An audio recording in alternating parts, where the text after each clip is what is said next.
Salut! Cette semaine, je vous propose un projet de lignage. Quand est-ce qu'on va utiliser le lignage normalement? C'est dans le cas d'une maladie génétique dans une famille. Je donne l'exemple de Pierre Lavoie. Vous le connaissez pour le grand défi Pierre Lavoie. C'est un gars qui a ramassé beaucoup de fonds.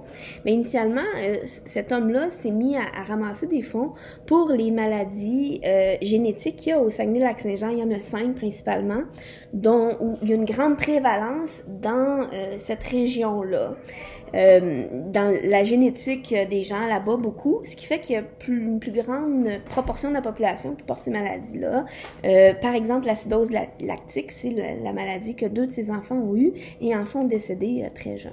Bon, alors dans le projet que vous allez faire, on va pas regarder vos maladies génétiques parce que la grande majorité d'entre vous en ont pas.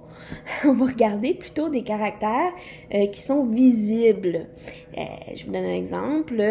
Vous avez les yeux bleus, ben c'est visible, c'est un caractère. Les yeux bruns, comme les miens, ben ça c'est un caractère que je vais recevoir de ma génétique. Puis je suis capable de faire le lignage de ma famille pour voir quel est mon génotype, c'est-à-dire les gènes qui vont coder pour ma couleur de yeux. Donc, comment ça fonctionne? C'est quand vous êtes conçu, vous recevez du matériel génétique de votre père et de votre mère. La moitié de votre père, la moitié de votre mère. Et tout ça fait vos gènes. Et pour chaque gène, les gènes codent pour un caractère, par exemple la couleur des yeux, mais vous avez 2 versions de gènes, ça s'appelle les allèles. Donc un allèle de papa, un allèle de maman, et ces gènes-là, ensemble, font votre génotype. Donc c'est votre assortiment de gènes, et de cet assortiment-là va ressortir le phénotype, c'est ce qu'on va voir. Moi j'ai les yeux bruns. Mais mon génotype, moi, mes 2 allèles, je sais que j'ai un allèle qui est brun, nécessairement parce que c'est un caractère qui est dominant. Donc, il domine le brun. Et je sais que j'ai un allèle récessif aussi, qui est bleu. Pourquoi? Parce que ma mère a les yeux bleus.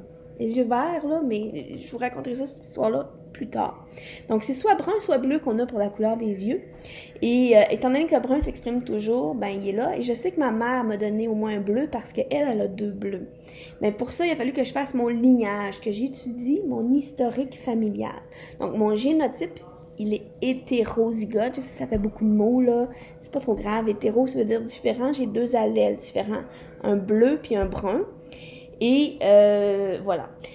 Pour avoir les yeux bruns, je pourrais être aussi homozygote dominant. Donc, homo, c'est-à-dire pareil. Donc, 2 bruns. Mon père m'aurait donné un brun. Ma mère m'aurait donné un brun. Et si j'avais eu les yeux bleus, comme ma petite sœur, elle a les yeux bleus. Fait qu'elle a reçu un bleu de ma mère et un bleu de mon père.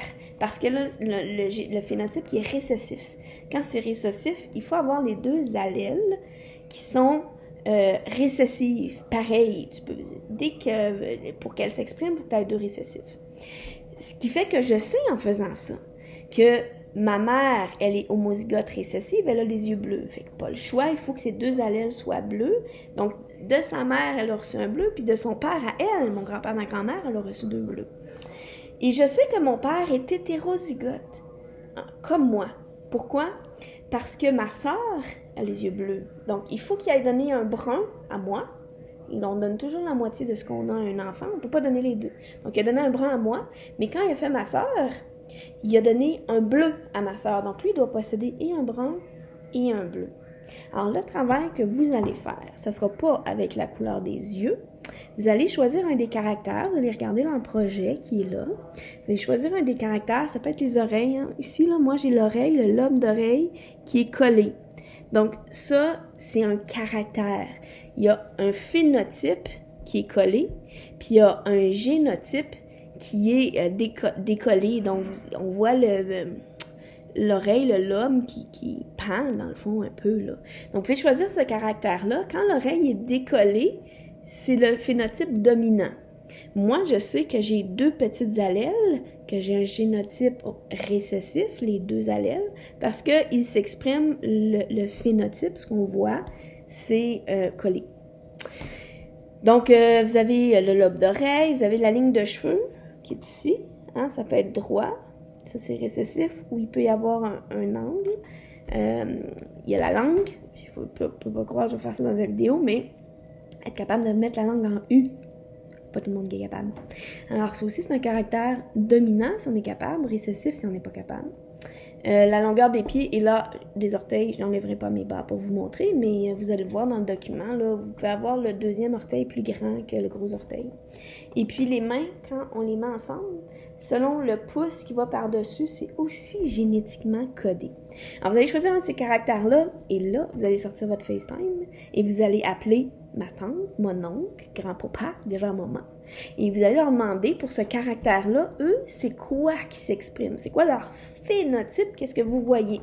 Et là, vous allez voir dans les consignes comment faire un genre d'arbre généalogique avec les générations. Les plus vieux, c'est génération 1, moyen 2, jusqu'à vous 3. Des fois, c'est 4. Hein, si vous commencez avec vos arrière-grands-parents, peut-être que vous avez l'information sur eux. Pas sûr que votre mère s'appelle si votre arrière-grand-mère avait un plus grand orteil que l'autre. Mais ça se peut que ils soient encore vivants, vous pouvez leur demander. Et là, vous allez faire votre lignage pour savoir, vous, votre génotype, il est homozygote, est-ce que c'est pareil, dominant, récessif, ou hétérozygote et vos parents, selon votre lignée, si vous avez des frères, les sœurs, les mères. Donc, voilà le petit projet que je vous propose pour cette semaine. Je vais vous donner quand même 2 semaines pour le faire. C'est quand même un petit peu de recherche. Mais ça se peut que la semaine prochaine, je vous donne un autre petit travail. Donc, attention, là, pour vous le garder tout au complet pour la semaine prochaine, il faut le commencer cette semaine. Bonne semaine!